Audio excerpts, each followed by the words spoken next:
The briefing room went silent the moment Commander Cole Briggs recognized the pattern inked between her shoulder blades, because that symbol wasn't supposed to exist anymore, and the only people who had earned it were operators most of the Pentagon believed were dead. The tropical heat pressed against the windows of the operations center at Naval Base Coronado, thick and suffocating even through the air conditioning, as Sarah Vance stood in line at the equipment checkout counter, wearing a simple gray tank top and cargo pants, filling out paperwork for range access like she'd done this 100 times before. Because she had. Just not here. Not in 5 years. The 2 junior SEALs behind her weren't even trying to be subtle. "Look at this," one of them muttered, barely lowering his voice. "Civilian contractors think they can just walk onto a military range now." His buddy snorted. "Probably some corporate security gig. But she's never even qualified past 50 meters. Sarah kept writing, her pen moving steadily across the form, posture relaxed, expression neutral. The kind of calm that comes from knowing exactly who you are and not needing anyone else to validate it. But the first SEAL wasn't done. His eyes had caught something, the edge of a tattoo visible between her shoulder blades, the ink faded and slightly distorted, like it had been touched up badly or aged without care. "Check out the ink," he said, louder now, clearly wanting her to hear. "Tried to look operator with some knockoff tat. Probably got it at a beach shop in Thailand." His friend laughed. "I've seen better prison ink." Sarah's pen paused for just a fraction of a second, then continued. She didn't turn around, didn't correct them, didn't explain, because people who knew didn't need to ask, and people who didn't know wouldn't understand the answer. The equipment officer behind the counter, a weathered master chief with 30 years of reading people, glanced up at her briefly. His eyes flicked to the tattoo, then back to her face. Something in his expression shifted, not recognition exactly, but caution. The look of someone who sensed they were missing part of the picture. "Range 4, he said, handing her the access card. "You're cleared for the next 2 hours." "Appreciate it," Sarah replied, her voice even, professional. Behind her, one of the SEALs muttered something else, too low to catch fully, but the tone carried. Dismissive. Mocking. The kind of arrogance that comes from believing you're at the top of the food chain and forgetting that ecosystems are deeper than you think. Sarah walked out without looking back. An hour later, she stood alone on the rifle range, the sun beating down as she worked through a drill sequence most shooters would never attempt. Her movements were efficient, economical, no wasted motion. Breathing controlled. Transitions clean. Every shot precise. The target sat at 300 meters. Center mass. Consistent groupings. Not flashy, just effective. She was reloading when voices carried across from the observation deck. A group had gathered. More SEALs, a few instructors, and someone else. Someone whose presence made the others straighten slightly without realizing it. Commander Cole Briggs. He was tall, broad-shouldered, with the kind of presence that didn't need rank insignia to announce itself. 15 years in naval special warfare, multiple deployments, a reputation built on leading some of the hardest operations the teams had run in the last decade. He'd come to observe a new training evolution, not to watch a random civilian on the auxiliary range. But something had pulled his attention. One of the younger SEALs was talking, gesturing towards Sarah. "That's the contractor from this morning. Guys were saying she's got some fake operator tattoo, trying to look legit." Briggs didn't respond immediately. His eyes had locked onto her stance, the way she moved through the reload, the precision of her shooting platform. "Not trained. Trained well. Trained somewhere specific." "What kind of tattoo?" he asked. His tone casual, but his focus sharpening. The SEAL shrugged. "Some faded thing on her back. Looked like garbage work." Briggs set down the clipboard he'd been holding. "I'm going down there." Sarah felt him approach before she heard him. The way his boots struck the ground with a deliberate cadence, the shift in the air that comes when someone used to command enters your space. She finished her string of fire, cleared her weapon, and turned. Commander Briggs stopped 3 feet away, his expression unreadable. "Ma'am," he said, his voice controlled. "I'm Commander Briggs. Mind if I ask you a question?" Sarah met his gaze evenly. "Go ahead." "That tattoo on your back," he said. "Where'd you get it?" For a moment, silence stretched between them. Then Sarah tilted her head slightly. "Why do you want to know?" Briggs's jaw tightened. "Because if it's what I think it is, it's not something you get at a tattoo parlor." Sarah studied him for a long moment. Then, slowly, she turned around, lifting the edge of her tank top just enough to reveal the full design between her shoulder blades. The ink was faded, yes, worn, but the symbol was unmistakable. A trident crossed with a specific configuration most people wouldn't recognize. But Briggs did. His face went pale, then hard, then something close to disbelief. "That's Task Force Phantom," he said, his voice dropping. "That unit doesn't exist anymore." Sarah lowered her shirt and turned back to face him. "No," she said quietly. "It doesn't." Commander Briggs stood motionless, his mind racing through classified briefings and redacted files he'd only seen fragments of years ago. Task Force Phantom. A unit so deeply buried that even acknowledging its existence required clearance most SEALs would never touch. "You need to come with me," he said, his voice tight with control. "Now." Sarah didn't move. "I'm here as a civilian contractor. I have range time reserve." "I don't care," Briggs said, and the authority in his tone cut through everything else. "That tattoo means you either stole an identity or you're someone I need to verify immediately. Either way, we're not having this conversation in the open." For a second, Sarah considered refusing. Then she saw the conflict in his expression, not hostility, but urgency. The look of someone who understood operational security at a level most never would. She nodded once. "Lead the way." The secure conference room was small, windowless, soundproofed. Just the two of them and a single overhead light that made every detail feel sharper, harder to hide. Briggs closed the door and turned to face her, his posture still rigid, but his eyes searching now. "I need a name." "Sarah Vance." He pulled out a tablet, his fingers moving quickly across the screen, accessing databases that required biometric clearance. His expression didn't change as he read, but his breathing did, slower, more controlled, the kind of breathing you do when you're processing information that rewrites your understanding of a situation. Finally, he looked up. "You were declared Kia?" 5 years ago. Yemen operation."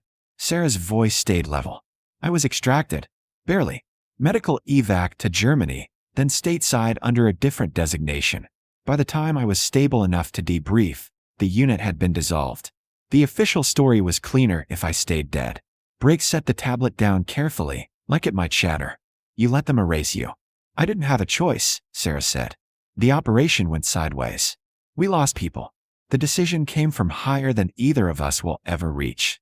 I was offered a quiet discharge and a new identity, or I could fight it and spend the rest of my career buried in legal review. I chose to walk away." Silence filled the room, heavy with everything unsaid. "That tattoo," Briggs said quietly. "Only 12 people ever earned it. I've met 3 of them. 2 are dead. The rest are ghosts." 13, Sarah corrected. "There were 13 of us. You just didn't have clearance to know about me." Briggs exhaled, the weight of it settling over him. "And now you're here, on a Navy base, shooting on a public range." "I consult on security protocols for a private firm," Sarah said. "Legitimate contract. Proper credentials. I'm not hiding. I'm just not advertising." Briggs leaned back against the table, his posture easing slightly, but his eyes still sharp. "Those SEALs this morning, they mocked you." Sarah almost smiled. "They didn't know." "They should have," Briggs said, and there was something like anger in his voice now. Not at her. At the situation. At the fact that someone with her record had been disrespected by people who didn't understand what they were looking at. "You didn't correct them. Would it have mattered?" Sarah asked. "I'm not active duty. I'm not their instructor. I'm just someone they saw and made assumptions about. That's not my problem to fix." Briggs studied her for a long moment. "You know what that tattoo means to the people who do recognize it." "I know what it costs to earn it," Sarah said, and her voice carried a weight that made the room feel smaller.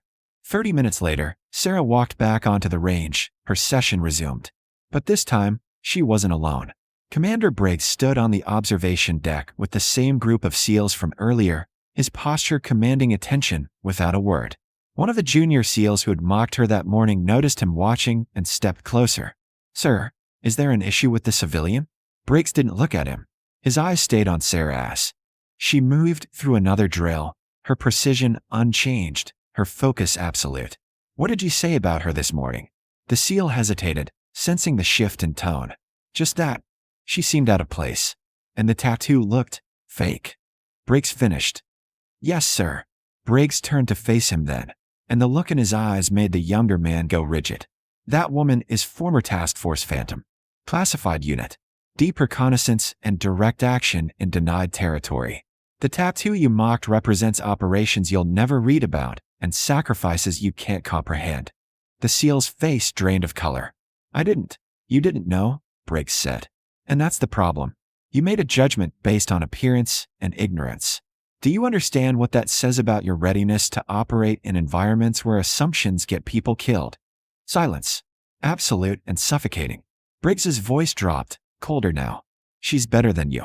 She's been places you won't go. And she didn't need to prove it, because people like her don't need validation from people like you. The SEAL swallowed hard. Yes, sir. Briggs turned back to the rage, watching Sarah complete her final string of fire with the same controlled precision she'd shown all day.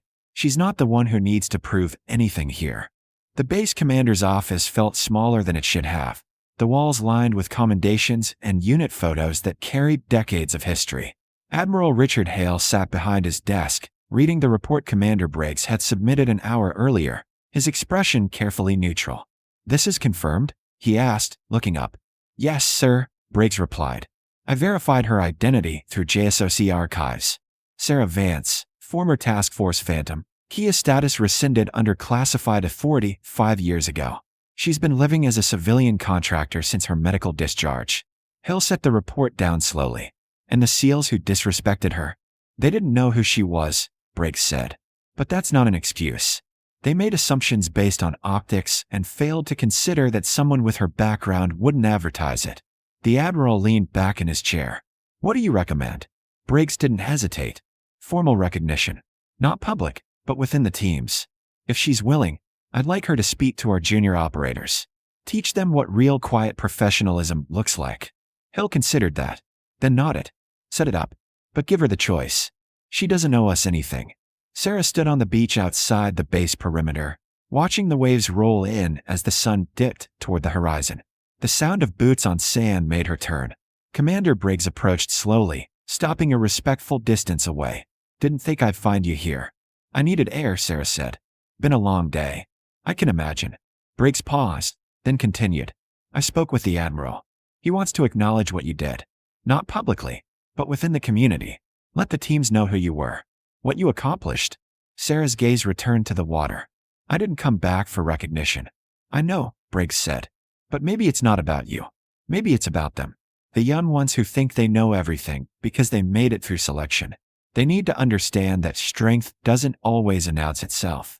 For a long moment, Sarah said nothing. Then she glanced at him. "You really think it would make a difference?" "I think they need to hear it from someone who lived it," Briggs said. "Not from an instructor. Not from a manual. From someone who earned the right to walk away and chose to do it quietly." Sarah exhaled slowly, her shoulders relaxing slightly. "One session. That's all I'll commit to. That's all I'm asking." The briefing room was packed 2 days later. Every SEAL on base who could attend had shown up, curiosity and confusion mixing with a sense that something important was about to happen. The 2 junior SEALs from the range sat near the back, their expressions uncertain. Commander Briggs stood at the front, waiting until the room settled into silence. "Most of you don't know the woman I'm about to introduce. That's by design. She operated in places we don't talk about, under a unit designation you won't find in any manual. Task Force Phantom. 13 operators. Deep reconnaissance and direct action in denied territory." The room shifted, attention sharpening. "She was declared Kia 5 years ago," Briggs continued. "The truth is more complicated. She survived an operation that killed half her team and spent 18 months recovering from injuries that should have ended her. She was offered a choice: come back into a world that would demand explanations she couldn't give, or step away quietly. She chose the latter." He paused, letting that sink in. 2 days ago, some of you saw her on the range and made assumptions. You judged her ink as fake, her presence as out of place. You were wrong." Briggs stepped aside as Sarah walked in, wearing the same simple cargo pants and tank top, the faded tattoo visible between her shoulder blades. She didn't look nervous. Didn't look like she was trying to prove anything. She just looked like herself. "This is Sarah Vance," Briggs said, "and she's going to tell you what real strength looks like." Sarah spoke for 30 minutes. Not about heroics. Not about glory. She talked about the weight of making decisions when there were no good options. about losing teammates and carrying that forward, about the difference between proving yourself to others and knowing your own value. When she finished, the room stayed silent. Not awkward silence. Respectful silence. One of the junior SEALs from the range stood slowly, his face tight, with something close to shame. "Ma'am, I owe you an apology." Sarah looked at him calmly. "You didn't know?" "That's not an excuse," he said, echoing Briggs's words. "I made a judgment I had no right to make." Sarah nodded once. "Then learn from it. The most dangerous mistake an operator can make is believing they already know everything they need to know." The SEAL sat down, the lesson landing harder than any reprimand could have. Later that evening, Sarah stood on the base perimeter one last time, the ocean stretching out endlessly before her. Briggs found her there again, hands in his pockets, his expression softer now. "You made an impact," he said. "Maybe," Sarah replied. "Or maybe they'll forget in a week." "They won't," Briggs said, "because you showed them something they needed to see, that the best operators don't need to announce themselves." Sarah smiled slightly, the first real smile she'd allowed in days. "You know what's funny? 5 years ago, I thought walking away meant I'd never matter again, that everything I did would just disappear. And now I think maybe it matters more," she said. "Not because anyone remembers my name, but because the work was real.